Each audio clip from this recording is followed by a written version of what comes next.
Hello friends, subscribe कीजिए Indian army channel को और बेल आइकन दबाना ना भूलें ताकि आने वाली वीडियो आप तक जल्द से जल्द पहुंच सके। और वीडियो अच्छा लगे तो लाइक एंड कमेंट कीजिए और अपना राय कमेंट सेक्शन में बोलें।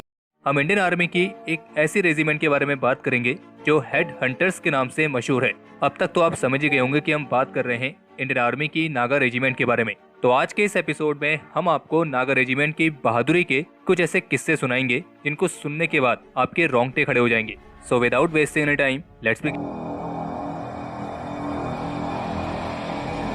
1970 में स्थापित हुई नागा रेजिमेंट इंडियन आर्मी की सबसे यंगेस्ट इन्फेंट्री रेजिमेंट में से एक है और जो इसकी सबसे पहली बटालियन थी उसे रानीखेत में स्थापित किया गया था, यानी कि वही जगह जहां पे इंडियन आर्मी की हाईएस्ट डेकोरेटेड कुमाऊं रेजिमेंट का रेजिमेंटल सेंटर भी है। और जो ये नागा रेजिमेंट है ये कुमाऊं रेजिमेंट के साथ ही एफिलिएटेड है।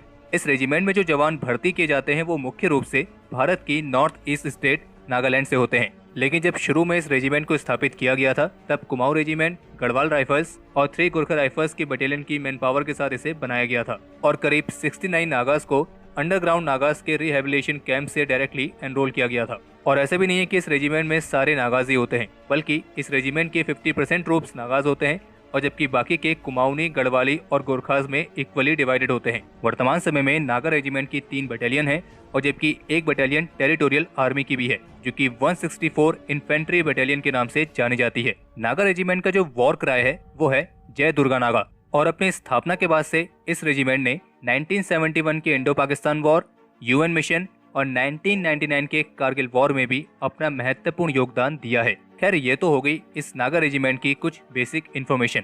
अब आते हैं इस रेजिमेंट से जुड़े कुछ ऐसे इंसिडेंट पर जिनको जानने के लिए ही आप में से अधिकतर लोग इस वीडियो को देखने आए हैं। तो जैसे कि वीडियो की स्टार्टिंग में हमने आपको कहा था कि जो नागा रेजिमेंट है ये मुख्य रूप से द हेड हंटर्स के नाम से जानी जाती है, यानी कि एक तरीके से ये नागा रेजिमेंट का निक नेम है। और अगर इस रेजिमेंट को इस तरह का निकनेम मिला है तो जाहिर सी बात है इसके पीछे कुछ मजबूत रीजन भी होगा। तो आपको हम बताना चाहेंगे कि जो नागा ट्राइबल हैं यानी कि नागा आदिवासी, वो ट्रेडिशनली अपने पास स्कल रखते हैं और स्कल रखने के उनके मुख्य रूप से 2 कारण होते हैं। पहला तो ये कि जो उनके पूर्वज मर चुके हैं तो उनके सम्मान में और एक निशाने के तौर पर वो उनके स्कल को अपने पास प्रिजर्व करके रखते हैं। और दूसरा कारण ये है कि ये अपने उन दुश्मनों के स्कल भी रखते हैं जिन्हें इन्होंने मारा होता है और मरे हुए दुश्मनों का स्कल उनकी जीत की निशानी होता है। तो मुख्य रूप से ये 2 कारण हैं जिस वजह से इन्हें हेड हंटर्स भी कहा जाता है। और संजय चौधरी द्वारा लिखी गई एक बुक जिसका नाम है डिस्पैचेस फ्रॉम कारगिल, इस बुक में एक इंसिडेंट के बारे में बात की गई है जिसमें 17 जाट बटालियन का एक सिपाही अपने सीनियर से इन नागा रेजिमेंट के सोल्जर्स के बारे में पूछता है, साहब सुना है ये सर काट के ले जाते हैं और इंसान भी खा लेते हैं। और नागा रेजिमेंट के दुश्मनों के अंदर इतना खौफ है कि उन्हें इतना डर है कि नागा रेजिमेंट के सोल्जर्स के हाथ अगर ये पड़ गए तो नागा रेजिमेंट दुश्मनों को बंदी नहीं बनाती है बल्कि सीधा फैसला ऑन द स्पॉट कर देती है। बाकी तो आप समझ ही सकते हैं हम क्या कहना चाह रहे हैं। इसके अलावा नागा रेजिमेंट से जुड़ा एक इंसिडेंट ये भी है कि जब इस रेजिमेंट की 2nd बटालियन को जम्मू कश्मीर में कुपवाड़ा डिस्ट्रिक्ट के किरन सेक्टर में इंडक्ट किया गया था और जहां उन्हें 24 किलोमीटर लंबी एलओसी की सुरक्षा की जिम्मेदारी दी गई थी और साथ ही साथ वहां पर उनका ये भी काम था कि वे एंटी नेशनल एलिमेंट्स और उनके ऑपरेशंस को भी काउंटर करें। और इसी सेक्टर पर तैनात रहते हुए जो 2nd नागा बटालियन थी उसने ऑपरेशन रोमियो नाम के एक लैंडमार्क ऑपरेशन में भी पार्टिसिपेट किया था और इस ऑपरेशन रोमियो के साथ उनका प्रमुख उद्देश्य था एलओसी पर अपना डोमिनेशन स्थापित करना, यानी कि दुश्मनों से ज्यादा खुद एलओसी पर हावी रहना ताकि दुश्मन भारत में घुसपैठ ना कर सकें। और अब आप इस रेजिमेंट की कुशलता के बारे में इसी बात से अंदाजा लगा सकते हैं कि ये जो पूरा ऑपरेशन था ये इतने प्रिसाइज तरीके से अंजाम दिया गया था कि भारत की तरफ एक सिंगल कैजुअलिटी भी नहीं हुई थी।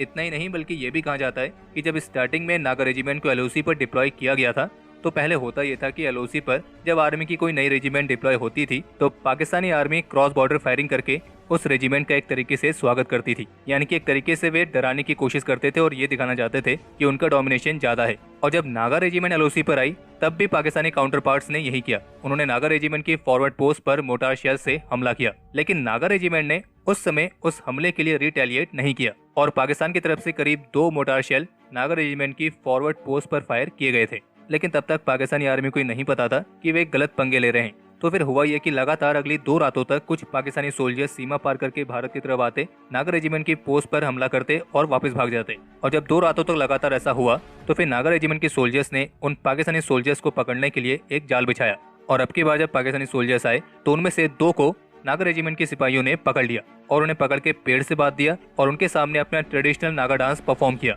हालांकि इस वाले इंसिडेंट को लेकर यह भी कहा जाता है कि ये जो पूरी घटना हुई थी ये भारत की तरफ नहीं बल्कि पाकिस्तान की तरफ हुई थी और नागा रेजिमेंट के सोल्जर्स पाकिस्तान की तरफ गए थे उन्हें सबक सिखाने के लिए और उनको उनकी ही जगह पर बांध दिया था। और कहा जाता है कि जिन 2 पाकिस्तानी सोल्जर्स को इन्होंने पकड़ा था उनमें से एक की इन्होंने टांग काट दी और उसकी टांग को उनके ही सामने पका भी रहे थे। और फिर अगली सुबह नागा सोल्जर्स ने उन पाकिस्तानी सोल्जर्स को वापस जाने दिया। और जब ये घटना हुई तो उस समय नागा हवलदार और सिपाही के बीच एक कन्वर्सेशन काफी ज्यादा मशहूर है जो कि इंटरनेट पर काफी ज्यादा वायरल भी है। और वह कन्वर्सेशन कुछ इस तरीके से है। तो जब उन पकड़े गए पाकिस्तानी सोल्जर्स को वापस छोड़ा जा रहा था तो नागा सिपाही ने अपने सीनियर से कहा, उस्ताद इनको रखते हैं, इनका स्वाद बिल्कुल चिकन जैसा है।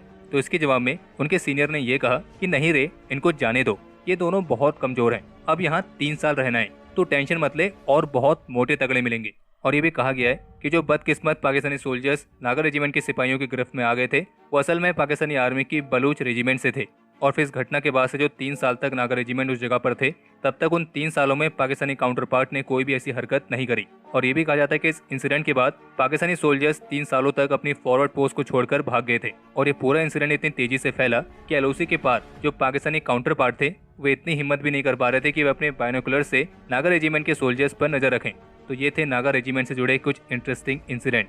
और आपको ये भी बता दें कि 1999 के कारगिल वॉर में भी नागा रेजिमेंट की 2nd बटालियन ने पाकिस्तानी घुसपैठियों को खदेड़ने में महत्वपूर्ण भूमिका निभाई थी। और कारगिल वॉर शुरू होने से पहले जब ऐसे इनपुट्स मिलने लगे थे कि पाकिस्तानी घुसपैठिए भारत की तरफ आए हैं तब नागा रेजिमेंट की 2nd बटालियन उन यूनिट्स में से एक थी जिन्हें इस कारगिल कॉन्फ्लिक्ट में सबसे पहले इंडक्ट किया गया था। और चूंकि नागा रेजिमेंट के किस्से पाकिस्तानी सोल्जर्स पहले भी सुन चुके थे तो कारगिल वॉर के दौरान पाकिस्तानी सोल्जर्स के अंदर नागा रेजिमेंट के सिपाहियों का एक अलग ही खौफ था। और कारगिल युद्ध में अदम्य साहस और वीरता के लिए इस रेजिमेंट के सिपाही इमले कमाओ को महावीर चक्र से भी सम्मानित किया गया था। और वैसे हमारे निकटतम पड़ोसी के सैनिकों को इस रेजिमेंट ने अपनी स्थापना के 1 साल बाद ये दिखा दिया था कि वे नागा रेजिमेंट के शौर्य को कम आंकने की गलती ना करें। और अपने अदम्य साहस और वीरता के साथ नागा रेजिमेंट की पहली बटालियन ने 1971 के इंडो पाकिस्तान वॉर में अपनी रेजिमेंट का नाम अर्न कर लिया था। और इसी वॉर में इस रेजिमेंट को एक वीर चक्र और 3 सेना मेडल्स भी मिले थे। और जबकि इस रेजिमेंट की 2nd बटालियन सूडान में यूएन मिशंस में भी डिप्लॉय की जा चुकी है।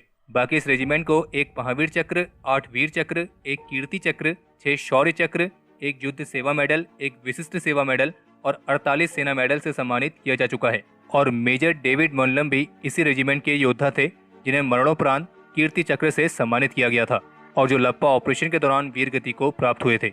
तो हमारे आज के इस एपिसोड के लिए इतना ही। अगर आपको वीडियो पसंद आई हो तो वीडियो को लाइक जरूर करें और साथ ही जितना ज़्यादा हो सके उतना ज़्यादा इस वीडियो को शेयर करें।